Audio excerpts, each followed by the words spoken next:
In the headlines, gunmen kidnap NALDA coordinator, wife of district head and 3 children in Adamawa. Police parades 25 suspected criminals, recover arms and ammunition in Kaduna. Prices of food items on the increase in Kano as Christmas celebration approaches. And on the foreign scene, 1 dead, dozens missing after landslide in Myanmar. Hello and welcome to Trust News Update. I am Darshan Hussaina Usman.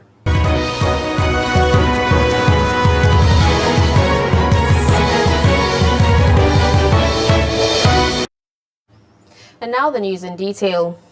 Gunmen have abducted the Adamawa State Coordinator of the National Land Development Authority, Zakaria Kraha. Reports say the gunmen abducted Raha while returning home from Makurdi around Ngurore, a satellite town on the outskirts of the state capital, Yola, which had recently become notorious for kidnapping and other crimes. Raha's family said the gunmen had demanded for ransom but could not say how much. In a related development, gunmen kidnapped the wife of an Adamawa district head, Ardo Mustafa Amadu, and his 3 children. Wife of the district head and her 3 children were abducted from their residence at Yolde Pate, a community in Yola South local government area. Last year, bandits had kidnapped Ardo Amadu, who is the district head of Mayo Farang, who paid 10 million naira to his captors before his release. Police parade a total of 26 suspects arrested for various offenses, including a 29-year-old fake medical doctor and others, accused of orchestrating a string of abductions and armed robbery operations in Kaduna State. Speaking during the parade of suspects at the headquarters of the Police Intelligence Response Team in Abuja, the Force Public Relations Officer Frank Mba says arms, ammunition, and various gadgets were recovered from the suspects. He also added that the suspects will be charged to court for their various offenses to serve as deterrent to other criminal elements who intend to commit crimes.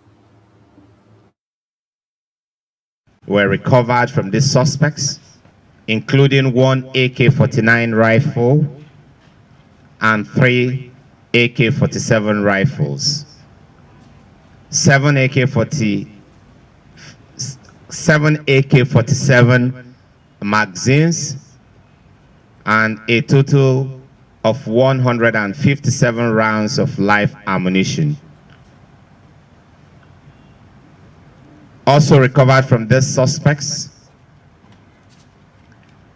are assorted gadgets, mostly smartphones from both the Samsung and the iPhone family. I abducted a son of 9 years old from a school, telling him that I will teach him how to use a computer. After then, I now take him from the school. And these are the money I demanded for. I was pretending to be a doctor and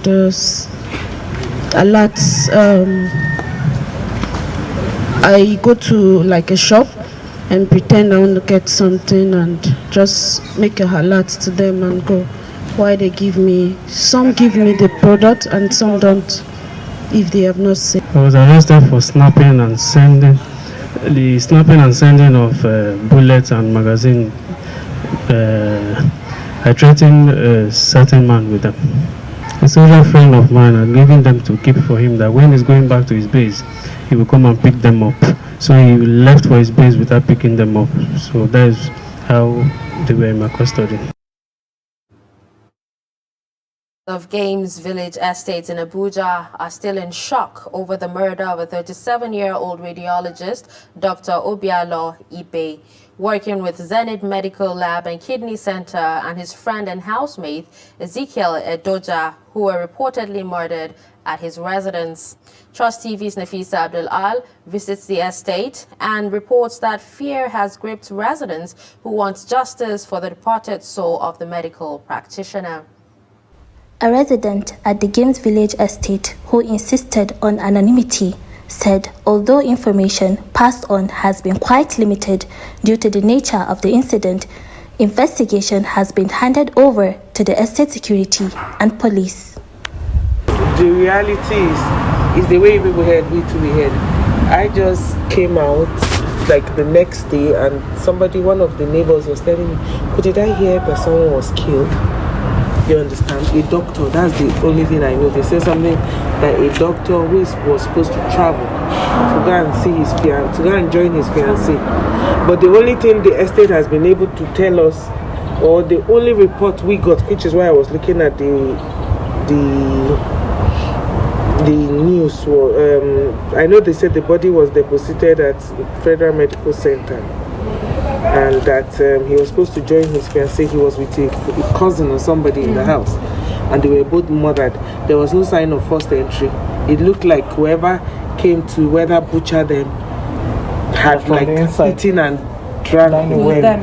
Yes, and there was a case. Till today, I really don't know that part of. Some people say the body was dismembered. Some people say no, they were just murdered.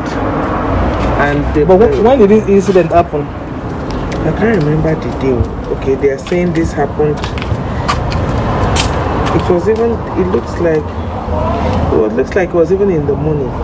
Yes. This morning? No. This happened since like Tuesday or Wednesday last week. Because I know what I hear is this somebody who used to whether live with him or who used to work for him. You know, I don't have his name. He's on the run and that's the person they're looking for. That's the best they've shared for us on the platform. But because it's obviously a homicide and it has scared all the residents because they are investigating, they won't want to give out so much information. All they are saying is that the person who lives with him, what we don't know is the status of the person, whether a helper or whatever is on the run, and that's who the police is looking for at the moment. The chief security officer at the estate confirmed that the victims were murdered last week Monday. I don't know anything because I was not on duty. You know something where I know they are not be saying it. But what you want to know is that is it true that somebody was murdered? That is what you want to confirm. Yes. Okay, it is true. Yes. How many people are they murdered? 2 people were murdered. Efforts to get comment from the police were, however, unsuccessful. Nafisa Abdul Al, Trust TV News, Abuja.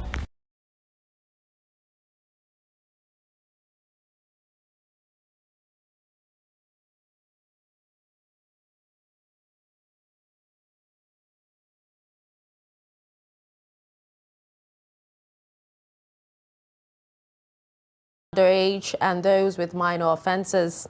The idea is to decongest the correctional facilities and make those admitted to bail become responsible members of the society. In Katsina, Trust TV News reporter Abdullahi Yamadi completes the report.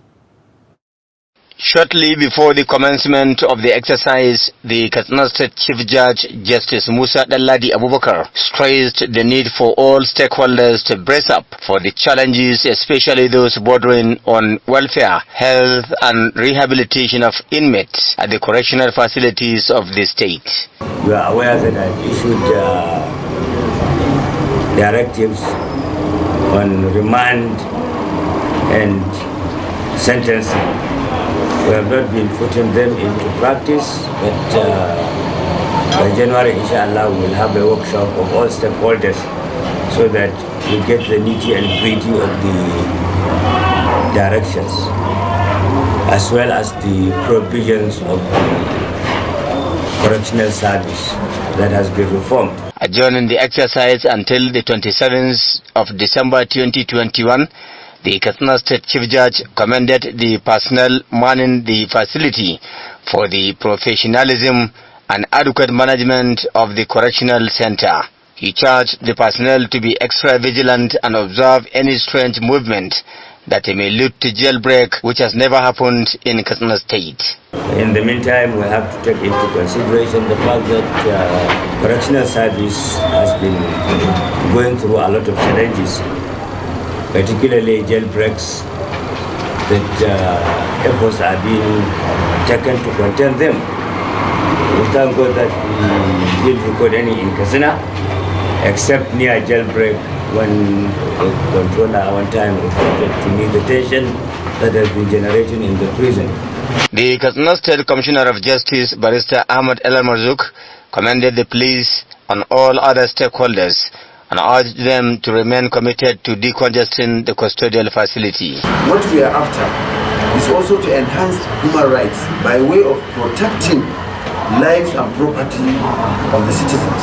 That's why it is in our own interest and it is our job, core job, to see that offenders are prosecuted and punished. Now, in doing that, processes have to be followed. We know the handicap that we all entertain or we have in various offices we have. The judiciary, they have their own challenges and they have their own liabilities as well.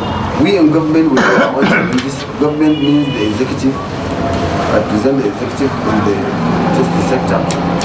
We have our own challenges and we have our own liabilities.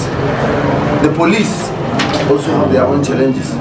He charged the police and the Katsina State Ministry of Justice to make adequate preparations ahead of the next sitting. In Katsina, Abdullahi Ismayamadi reporting for Trust Television News. Nigeria Customs Service Strike Force Zone B says its operatives intercepted 6.1 million naira hard drugs with fake National Agency for Food and Drug Administration and Control registration numbers. The Strike Forces coordinator, Oseni Olorukoba, said the drugs are intercepted by the force operatives in Malumfashi and Jibia local government areas of the state.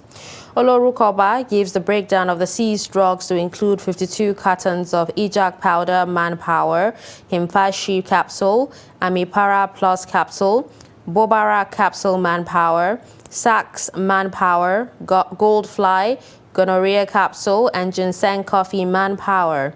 Other items seized by the operatives include 550 bags of foreign rice, 300 cartons of foreign spaghetti, 790 cartons of foreign soap concealed in biscuits and noodles cartons, and a motorcycle with a duty paid value of 104 million naira.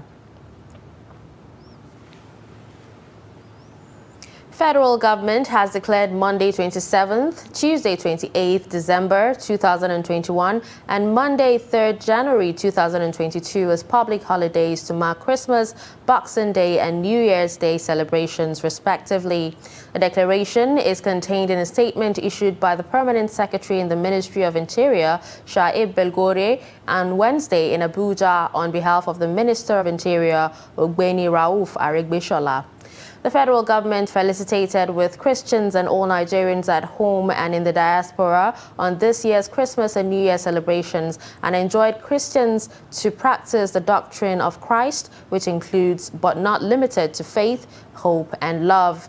He emphasized that peace and security are two critical conditions for economic development and prosperity and urged Christians and Nigerians to make the best use of this festive period to pray for the total eradication of insecurity bedeviling our dear nation.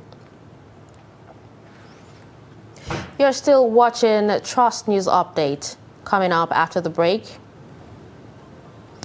Marriage proposal turns sour. Do stay with us.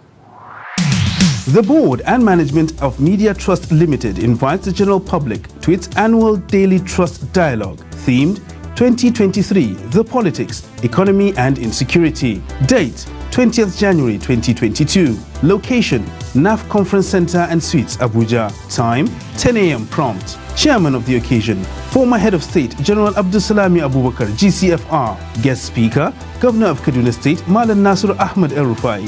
Guest Speaker, Governor of Ebonyi State, Engineer David Umahi. Guest Speaker, former Chairman, Federal Inland Revenue Service, Mrs. Ifueko Omoigui Okauru. Moderator, Executive Director, Daria Media Nigeria Limited, Kadaria Ahmed. The event will be transmitted live on Trust TV, and all participants must observe COVID-19 protocols and wear their face masks.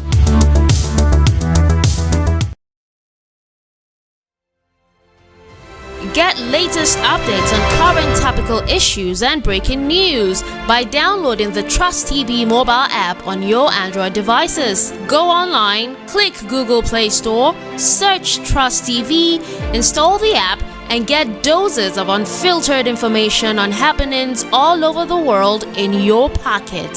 Trust TV, documenting the Nigerian story.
Welcome back and thanks for staying with us. You're still watching Trust News Updates. A look at some of our major stories.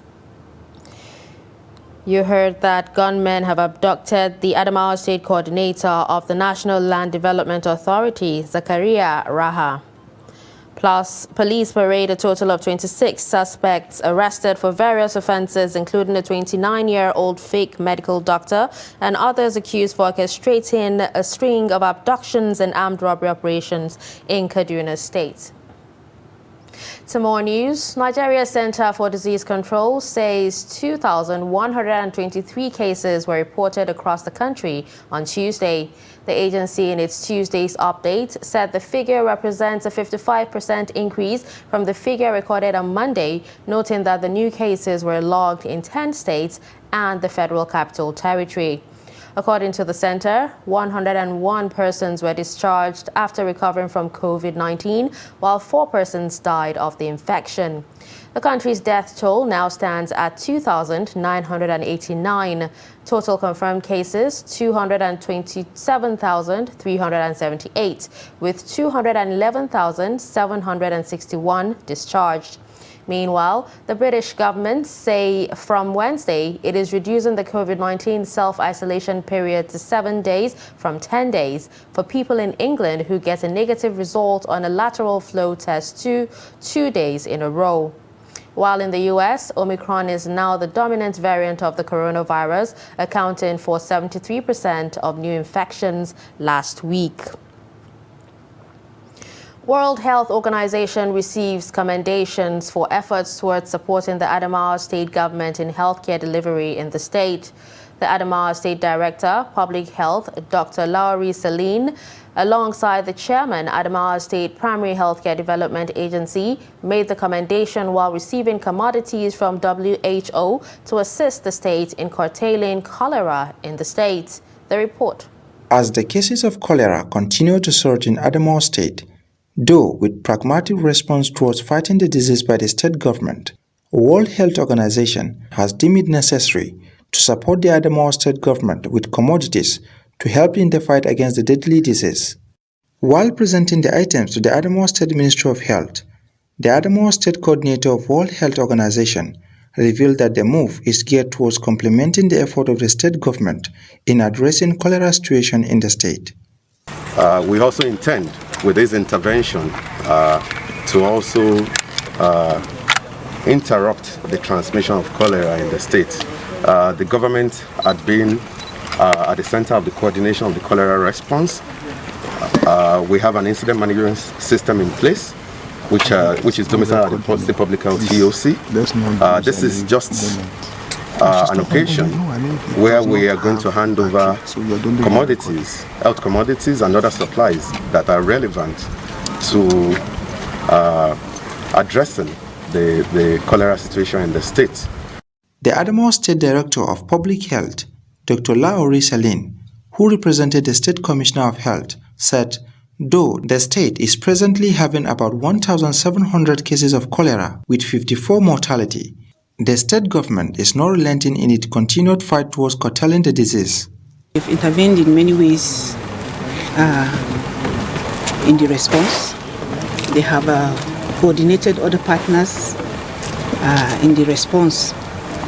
We started with like 1 or 2 cases, but right now we have up to like 1,700 cases so far, with about 54 mortality. So like the EC said, the case fatality rate is at 3%. So we cannot say we are not doing well. We are doing well so far. The Adamawa State Primary Healthcare Development Agency chairman, alongside other stakeholders, commended World Health Organization for the support, while promising to use maximum utility of the items provided. On behalf of the Adamawa State Government, I want to assure you that we are going to make the maximum utility of these items and commodities. I want to assure you that we are going to deploy every structure that we have in place to get out of this. WHO has actually done very well in the state, as my director has rightly said. And we thank God that the training of the public LEOC in the state has actually helped us in the response. The commodities donated to the state government include jerry cans, ORS, industrial boots, knapsack sprayers, among others. From Adamawa State, Sonda Joseph, Trust TV News. A female soldier, Anna Safiat A, is still in detention after a video clip of her proposal to a youth corps member in Kwara State went viral. The soldier is accused of violating military rules and regulations. Trust TV meets with human rights activists who share their perspective on the issue. The Nigerian Army on Sunday detained a female soldier, Private Anna Safiat A, after video clips of her being proposed to by a male corps member at the National Youth Service Corps Orientation Camp in Yikbata, Kwara State went viral on social media. The issue has stirred a lot of controversy. Some say she has the freedom to choose who she falls in love with, while others say the public display of affection is an insult to the Nigerian military. Some human rights activists also share their thoughts on the matter. Rules are rules. Yeah, they are meant to be kept, especially within the military circle and all. But in the past few years, where has those rules led us to? With the way, if you're doing something over and over again the same way, and you're getting the same results, it's about time you step outside the box a bit, so you get something totally different, and then see this is the era where we have to move away from the archaic way of doing things so much. We have to look at other countries and how they have handled their people. You should not just be looking at other countries, the negative parts, where maybe it favors the government. How about looking at other countries in parts where it favors the people as well? We've had so many stories around. Not everybody readily wants to hear the military. It's just associated with pain, grief, agony. So it won't hurt, or it didn't hurt to see. I think I read one of those posts. I saw the comments, and then people were actually really happy that, oh, so the military has a soul to read. Marriage is something that is respected anyway, and this is a process to get into that point. So why is it such?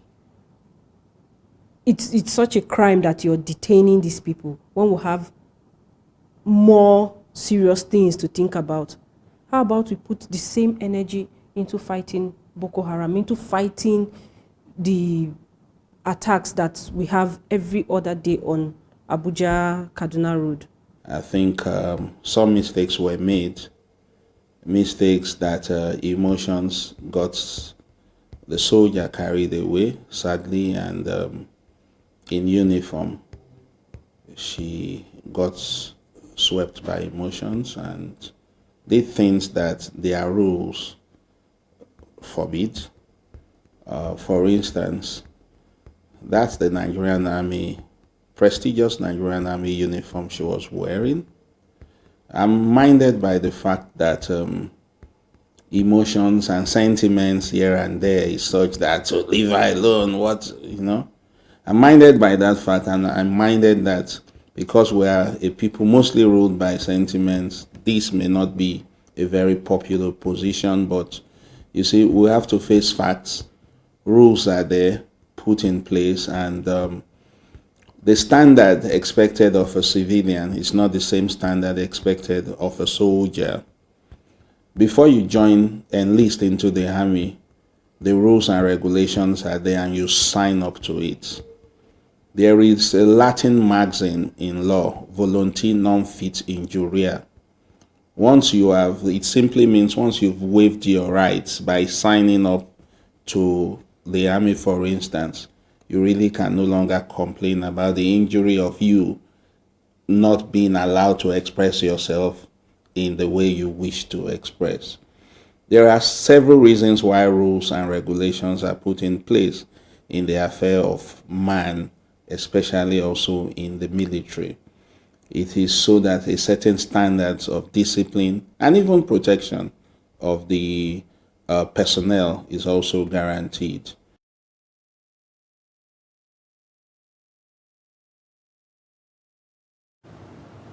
And finally, on the foreign scene, at least one person is confirmed dead and 100 others reported missing following a landslide at a jade mine in northern Myanmar. Rescue workers say the incident happened in the early hours of Wednesday at the Bakant mine in Kachin State. About 200 rescuers are searching to recover bodies, with some using boats to search for the dead in a nearby lake. Myanmar's fire services say its personnel from Pakant and nearby town of Lonikin are involved in the rescue efforts. With that, we've come to the end of News Update on Trust TV. Don't forget to follow us across all our social media platforms. I'm Dashan Husseina Usman. Thanks for watching.